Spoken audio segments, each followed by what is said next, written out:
হ্যাঁ গো, এই ভিডিওর মতো যদি দ্রুত কাজ হয়ে যেত কতই না ভালো হতো, কিন্তু না, এগুলো করতে যে আমার কত সময় লাগছে আল্লাহ জানে আর আমি জানি। বাড়ির A to Z সব কাজ মেয়েদের করতে হয়। তারপরে আমরা মেয়েরা বাড়িতে কি করি, বসে বসে সব কিছু করি।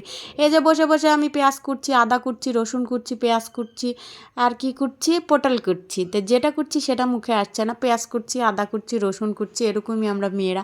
তো যাই হোক, তারপর আমি পটল দিয়ে আজকে 2 পদ করে ফেলবো। এক পটল দিয়ে 2 পদ, মানে পটলের খোসাটাও বেটে আমি ভর্তা করে ফেলবো, পটলের ভিতরে যেটা আছে সেটা দিয়ে আমি চচ্চড়ি করে ফেলবো বাপের বাড়ির মাছ দিয়ে। বাপের বাড়ির মাছ দিয়ে রান্না করলে এমনি স্বাদ হবে, আর এক্সট্রা করে কিচ্ছু দিতে হবে না। তারপর আমার পটল কুটা হয়ে গেছে। তারপরে দেখো আমি খোসাটাও উঠে নিচ্ছি। আজকে খোসা দিয়ে ভর্তা হবে মজাদার, কারণ আমার মেয়ে ছোটো মাছ তেমন খেতে পছন্দ করে না, ও ছোটো মাছ খাই না বললে চলে। তো ওর জন্য আরও ভর্তাটা করছি, নাহলে আমি 1 পদ দিয়ে সেরে ফেলতাম। আমি অত 2-3 রকমের তরকারি রান্না করতে ভাল লাগে না, আমার রান্নাবাড়ি ভালোই লাগে না। তারপরে পেট আছে এই জন্য খেতেই হয়, আর মেয়ে আছে এই জন্য আরও রান্না করতে হয়। মেয়ে না থাকলে, আমি একা থাকলে মনে হয় আমি মাসেও একবারও রান্না করতাম না, কী কী যে খেতাম। আমার মেয়ের জন্যে রান্না করতে হয়, আর আমি এত রান্নাকে ভয় করি কি বলবো। তারপরে আমি এই যে লঙ্কা কোটা কুচিয়ে নিচ্ছিলাম ওটি দেওয়ার জন্য চচ্চড়ি ফরফরিতে। তো তারপরে এই যে সকল রকমের সবজি টবজি ধুয়ে কড়াই দিয়ে দিয়েছিলাম। আর হাতে মেখে রান্না করতে হবে, হাতে মেখে রান্না করলে চচ্চড়ি খেতে অনেক অনেক মজা হয়, আমার দাদি বলতো। তো হাতেই অর্ধেক মানে তরকারিটা সিদ্ধ মানে হয়ে যায় সুন্দর করে হাতে মাখলে। আমি আগে আমার হাত জ্বালা করতো, আমি হাতে বেশি মাখতে পারতাম না। তো এখন ট্রাই করি হাতে মাখার জন্য। তারপরে বাড়ির সরিষার তেল দিয়ে দিলাম, আর আমি পেঁয়াজ দিতে ভুলে গেছি। তারপরে পরে পেঁয়াজটাও দিয়ে দিলাম। এখন সুন্দর মতো মেখে নিব, মেখে ঝেঁকে এটা বসিয়ে দেবো। তারপরে পটলের খোসাটাও প্রসেসিং করে ধুয়ে সুন্দর করে ওটাও লবণ হলুদ দিয়ে সেদ্ধ বসিয়ে দিব।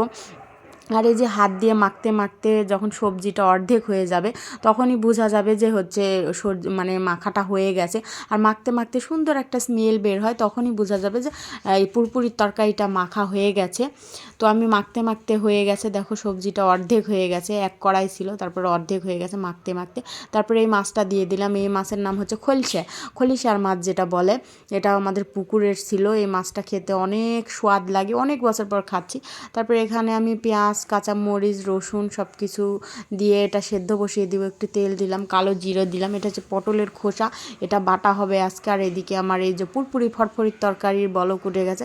তারপরে এটা হয়েও গেছে। পুরপুরি তরকারি নামানোর একটা যে টেকনিক, সেটা হচ্ছে যখন উপরে তেল ভেসে উঠবে তখন নামাতে হবে। তার আগে যদি আমি চুলা থেকে নামিয়ে নিই, খেতে ভাল লাগে না। তারপরে আমার এই যে পটলের ভর্তাও হয়ে গেছে। এখন আমি মিক্সিতে দিয়ে দিব।